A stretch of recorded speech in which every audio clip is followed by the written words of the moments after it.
Tamu itu harus ridho apa yang disuguhkan, harus ridho. Enak kopi alhamdulillah. Cara kula mboten pikantuk informasi sebelumnya, nggih kula sediani dahar. Sebab tamu siapapun ke rumah saya mesti makan. Lan Bayi Huda pun mboten usah dahar, won enten sing jamin dahar abasan. Alhamdulillah. Dados wa ayyardo bima kuddima ilaihi. Tamu niku harus ridho terhadap pekerjaan. Panjenengan buka kitab alim Akhlaqul Banin. Tamu niku ketika dihidangkan makanan itu jangan sampai keranggeh di luar kemampuan. Kok ternyata depan kita itu tempe kok daging, betul langsung keranggeh itu. Enak tempe, niku nasibnya sampean. Harus yardo bimakut dima ilahi.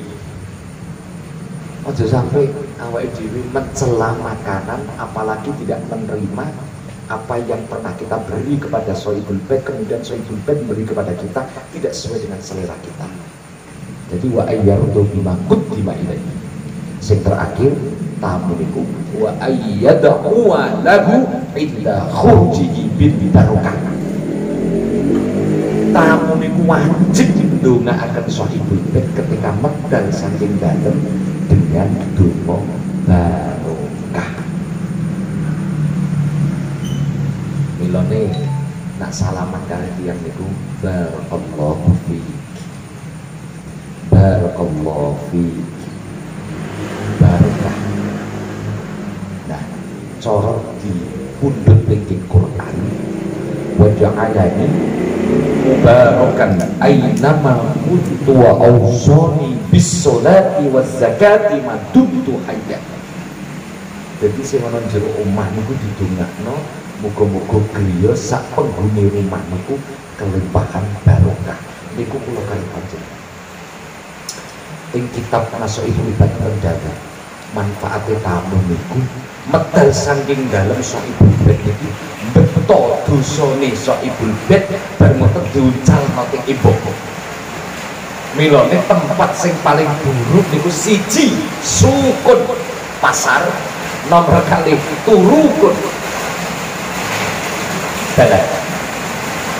Mula wong sepuh ambien aja do ngobrol ana dalan. Sebab itu tempat pembuangan dosanya tamu dari mengambil sohibul bait macam-macam. Tapi tetap semuanya sentralnya adalah tanggung jawab wabima anfaqu min amwalihim. Semuanya untuk mensukseskan istri dan anak-anak. Zaman Kanjeng Nabi niku, Kanjeng Nabi niki nate nyucuk tangane petani kurma. Setelah Kanjeng Nabi jamaah sholat asar dengan kibar sahabat Abu Bakar, Umar, Utsman, Ali, niku Kanjeng Nabi medal dikawal oleh tokoh-tokoh sahabat. Kanjeng Nabi salaman kali tiyang beto gelangsing kali cangkul cara mriki. Kanjeng Nabi nyucuk tangan. Sahabat ini saling pandang. Kanjeng Nabi kok cucuk tangannya hadza rajul. Kanjeng Nabi takoni, Kanjeng Nabi betul kuali kan? Namun santri cucuk tangan kiai, iki ono kiai cucuk tangan santri. Jadi Kanjeng Nabi tangane petani cekel ngoten. Hadhihi yadu ahli jannah. Iki tangan cape ahli swarga. Mula jenengan kok kerja ning sapi ning pundi, kan duwe kapal nggih. Itu kok jadi hilang. Ini ku jenengan menu yang suaraku numpak kapal. Itu saksi asal kariman bekas sing mulya panjenengan di akhirat punya stempel al jihad fisabilillah. Ini lho Pak, sampai semonten konsep Islam. Milane Abdullah ibni Umar niku di dalam berbakti kepada orang tua tidak sama dengan kita. Abdullah niku putrane Umar, Umar putrane pun Khattab. niku ro'a rajulan yahmilu imra'atan ajuzan ala dhuhrihi. Umar itu tawaf, lha kok ana wong lanang gendong ibuke muteri tawaf. Terus nak jenengan sakniki pas tawaf kok ningali wong gendong ibuke, gendong anake, itu sudah sejarah dulu. Jenengan pernah umrah enggak? Dere. Makanya tak ceritanya kok mau meneng ini. Enggak. Yang mau ini kita dulu. Amin amin. Mangke kula paring ijazah. Mangke kula sejarah, nek kula saged haji saged umroh ping 9 ya tak jalan. Padahal kula mboten ate golek wong. Nah sebelah kiri umroh kula bolak-balik wajar antene golek wong. Sebelah kiri sih tetap oke. Dan ceritanya. Ro'a rajulan yahmilu imra'atan ajuzan ala dhuhrihi wa yaqufu biha al-baital haram. Wong lanang iki gendong ibuke muteri. Karepe niku takok karo Abdullah ibni Umar. Nak sing dilakoni itu sudah bisa memberikan labet asar kariman untuk berbakti pada ibunya. Dari ini wong lanang itu. Ya benar, Umar. Ataroni, bagaimana pendapatmu? Ala ma fa'altu, terhadap apa yang saya lakukan ala ummi terhadap ibuku. Jadi ini Abdullah ibn Umar. Wallahi demi Allah, mahma fa'alta biha fala ya'dila.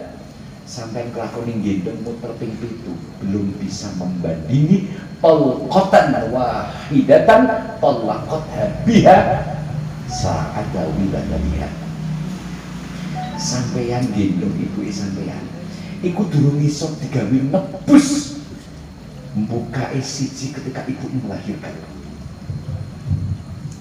Wong wedok niku nak babaran ambuka. Jane pernah sabaran berapa? Kan buka 1, buka 2. Satu bukaan itu belum bisa membandingi wong lanang gendong ibuke muter tawaf ping 7, belum bisa. Talqatan wahidatan talaqatha fika sa'ada wiladatiha, belum bisa. Mulane Uwais Al-Qarni, Uwais Al-Qarni itu bukan sahabat. Uwais Al-Qarni itu bukan sahabat, tapi tabi'in, pengikut sahabat. Jadi Rasul, kemudian sahabat itu berjumpa dengan Rasul, kemudian yang tidak berjumpa Rasul tapi berjumpa sahabat namanya tabi'in, yang tidak berjumpa dengan sahabat tapi berjumpa dengan tabi'in namanya tabi'in. Uwais Al-Qarni itu sekurun dengan Kanjeng Nabi tidak pernah ketemu, makanya disebut tabi'in.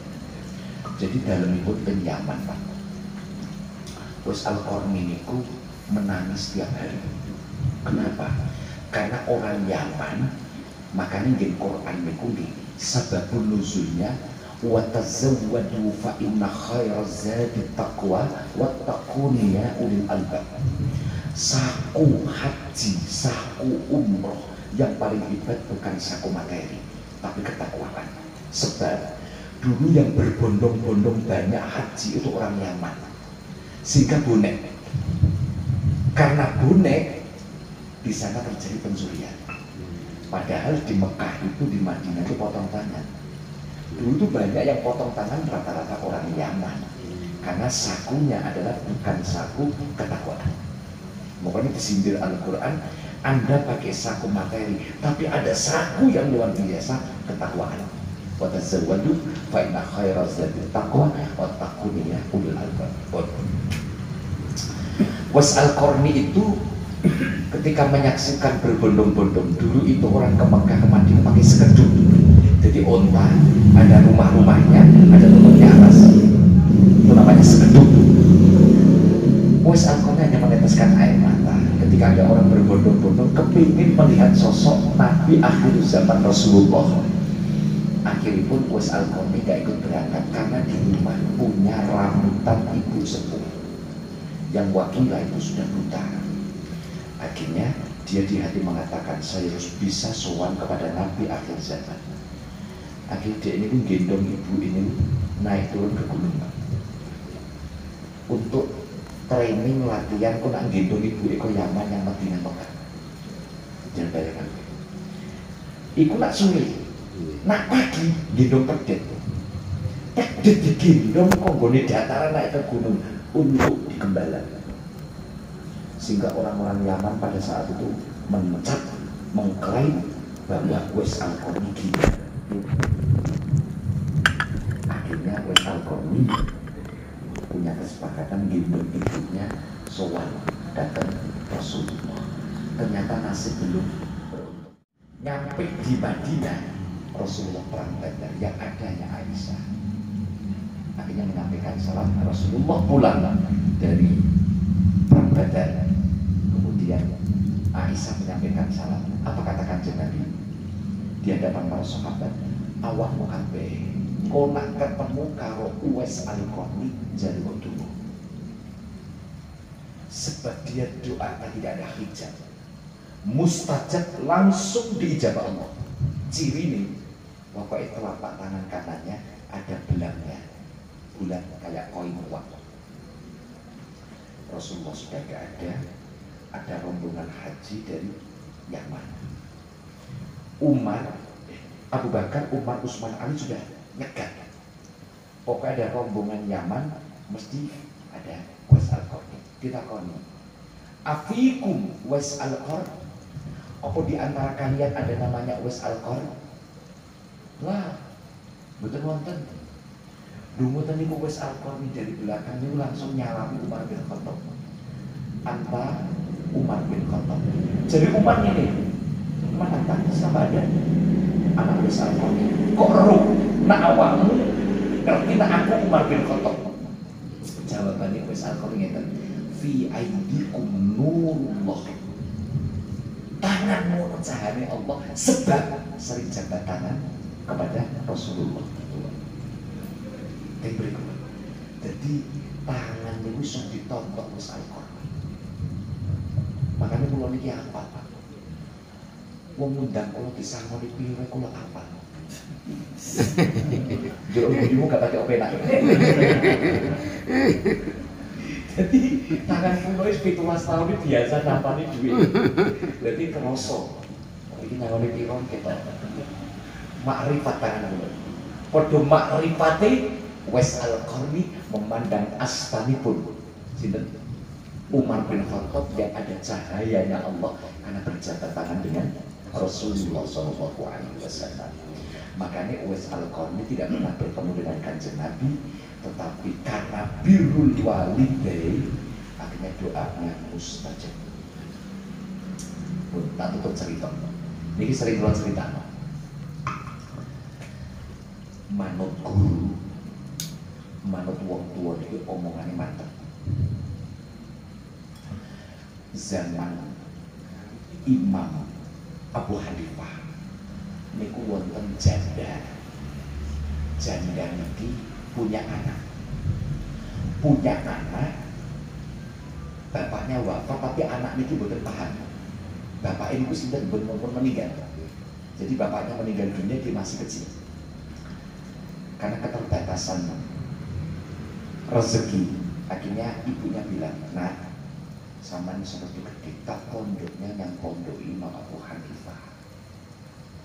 Tapi mama nggak punya uang. Sampean menjadi khadimul ma'had, menjadi jurulati, menjadi corong berikir pembantu kiai. Makanya saja ini sopir kiai, pembantu kiai saja ini lebih pintar. Tapi saya sopir kiai goblok. Mulanya kok kiai ini ngaji dia dulu. Nah contohnya ini kantornya ini turun malah apa Said malah turun. Coba bahas barokah itu yang penting pinter sih. Akhirnya mondok pengennya Abu Hanifah, Imam Abu Hanifah selama 15 tahun. Mamanya ini bertahan sendiri. 15 tahun anak itu mengingat sampean pamit karo Imam Abu Hanifah. Mama wis tuwa. Sampean mulia. Akhirnya pamit dengan Abu Hanifah. Kiai, saya mau pulang. Mama saya di rumah sendiri. Nggak apa-apa saya ridhoi kamu boyong pulang, tapi syaratnya 3. 1, aish ala nafsi. Kamu setelah pulang di masyarakat harus hidup mandiri. Santri mulai kudu kerja lah. Buat tuh dilopo terserah. Kayak kanca kula sukses Pak, yang Bojonegoro. Nggak ada sawah mau tua pikir itu. Cuma banyak 300 ditanami tembakau. Ngupayu belum bayar Pak. Masuknya bukan tembakau di tanah.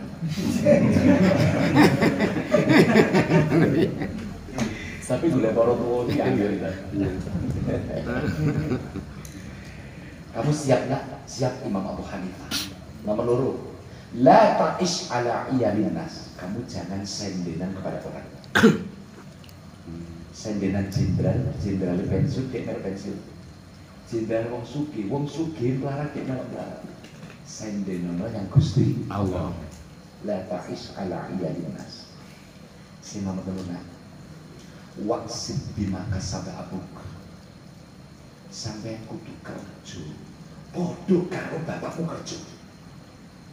Jadi nak bapak iblantik, anak iblantik asli keturunan berat. Wong biyen iki gawe aturan ngoten iku kerja podo karo niru bapakmu. Makanya bapak kiai, anak kiai, bapak penceramah, anak penceramah, bapak guru, bapak rasa, anak rasa ini biasa.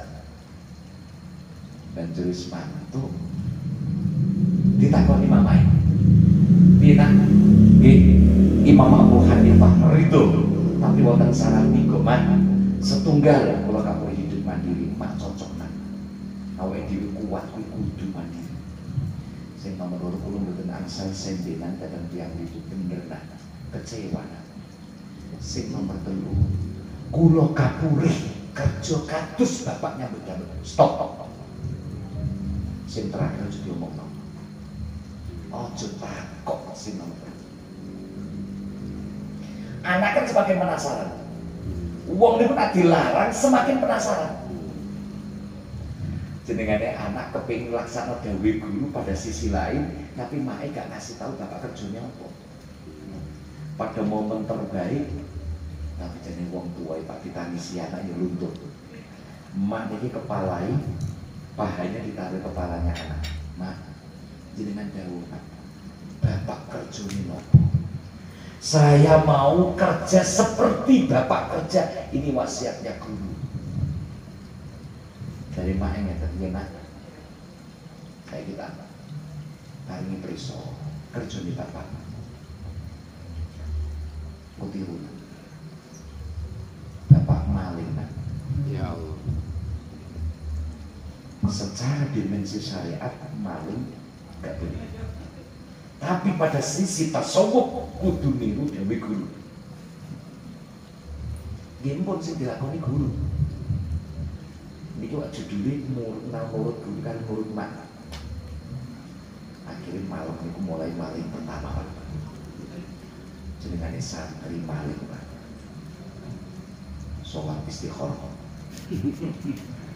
Tahajud, hajat, wirid, sumum bukumun ummi wallah yubsiru supaya sing di omah gak nonton nak dimaling. Akhirnya mulai maling amatir Pak, katokan komprang maling nang tonggo. Mlebu beleng Pak. Banjur ajeng jipuk barang. Dia kelingan pas ngaji dengan Imam Abu Hanifah bahwa man kana yu'minu billahi wal yaumil akhir falyukrim jarahu. Sapa wong sing iman yang Allah, iman yang Rasulullah, kudu iso mulyakno tangga. Barang didelek Pak. Lha iki lho repote nak maling apal hadis. Didelek Pak. Lah tangga niku 40 maju, 40 mundur, ke selatan 40, ke utara 40. Mulane Kanjeng Nabi dawuh nang ibu-ibu, nek awakmu masak daging, fa'aktir ma'ahat. Kuwaya kek.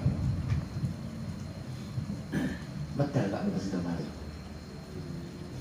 Akhirnya dhek maling sing keluar area tangga. Golek omah pinggir rembong gawedi masuk Pak. Banjur masuk lah kok ana tulisane Darul Yatama. Omahe anak yatim. Dia pernah ngaji tafsir innal ladzina ya'kuluna amwalal yatama dzulman innama ya'kuluna fi butunihim nar. Wong sing duminan bondone yatim padha karo mangan mawa, Pak. Terus kembali Pak, betul Pak. Sumpah ya Allah, tapi jadi maling yakin betul. Akhirnya betul mantuk. Dia pelaku-pelaku saka musingi perbunyang warung Pak. Teng warung mriku niku ana obrolan kerasane wong sugih sing gak gelem bayar zakat. Lah pendapat sebagian dari madzhabnya Imam Abu Hanifah, wong niku nek ora gelem bayar zakat oleh dijupuk sekedar zakatnya.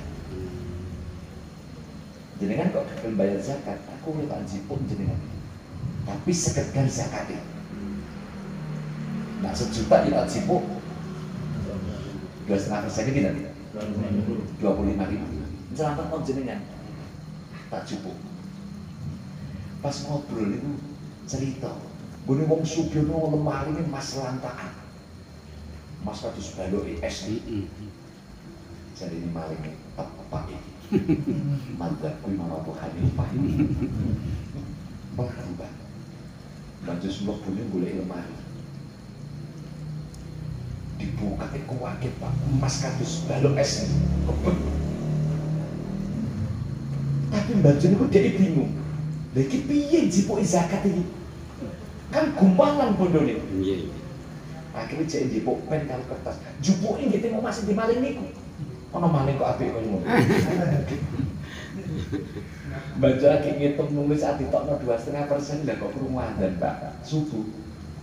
Pesene biyen santri kudu menjadi promotor jamaah subuh. Pek didelek. Wudu, lho kok ya wudune nyang omahku kok. Banjur krungu wudu di kamar mandi, sing di omahe krungu tak mriciki pen. Ki sapa wudu? Padahal omah sak gedene negoro wong loro, aku karo anakku perawan sing turu teng kasur ngisor. Ibu ini wis mati. Wah, iki mesti maling. Akhirnya jipuk pentung Pak. Metu ke kamar mandi, tak pentung bathuke. Banjur sematu aja dipentung lah kok ngomong. Kamu maling, dia ngomong. Kula maling tapi sholih. Pentung iki mudhun Pak. Omongane mandi mergo guru karo wong tuwa. Pentung iki medhun. Ora ana maling sholih, saestu Pak kula maling sholih. Buktine kula wudu badhe jamaah. Dari malingnya takut, Bapak mau sholat, ya durung nek aku tangi turu. Lah monggo Pak jamaah kali kula. Monggo jenengan wudu. Lah wudu ngendi nak? Lah iki nek omahe jenengan kok lali.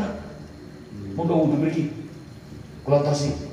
Aku kok wudu sampean pelayu mboten Pak, mboten bakal pelayu. Sebab kula ngitung dereng mali.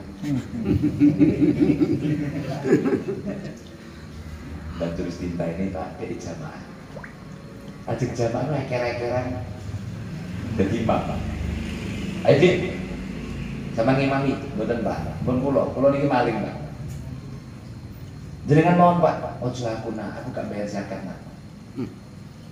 Pun jenengan mawon sing menang tuwek. Akhire bapak ini mati. So melayu lho nak, mboten Pak, kula ngitunge dereng mari Pak. Banjur niku salat tiyang niku nangis Pak. Banjur nangis iku pada cembiri dan ku balik kelebat nemoni madhep anake. Nah, aku matur nuwun. Akhir iki aku menemukan sholat yang sejati. Guru-guru hadirmu menyelamatkanku. Ayo nak, bareng-bareng dihitung karo aku.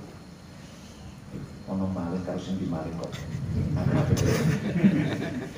Dihitung cek cepet. Banjur dihitung nak, sampean selametno aku bendune pangeran. Saiki sampean gak kei upah.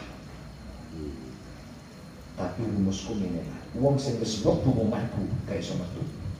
Kowe kudu dadi mantuku. Depan.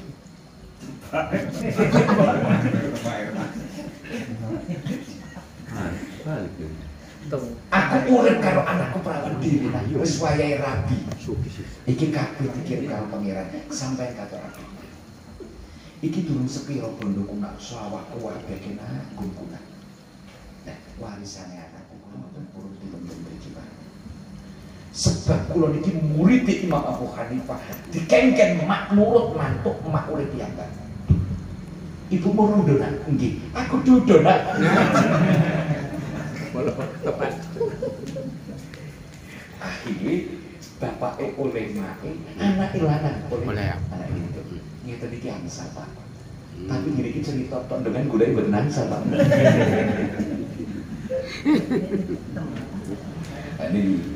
Niku jenengan anak-anak ceritane nurut karo emak, karo guru. Sing asali terbelenggu pada keharaman tapi diurai oleh Allah karena ketakdiman dengan guru dan ketakdiman dengan seorang ibu. Niki makanya 1 tambah 1 itu 2. Tapi menurut mestune wong tua 1 tambah 1 bisa 250 juta. Karena di bawah itu nih emak, di bawah itu nih guru, di bawah itu nih tiang sepah kula panjenengan. Muga panjenengan silaturahim datang. Amin amin. Ya Allah, muga-muga umur panjenengan kata barokah. Amin amin amin. Rezeki melimpah. Amin amin. Kula nyuwun tuma panjenengan santri-santri sing apa Al-Qur'an iki muga-muga gampil. Nggih, amin amin. Pondok niki kathah murid tapi barokah. Amin amin amin. Niki dari kula tutup monggo diskusi tanya jawab, tapi pertanyaannya sing anyar.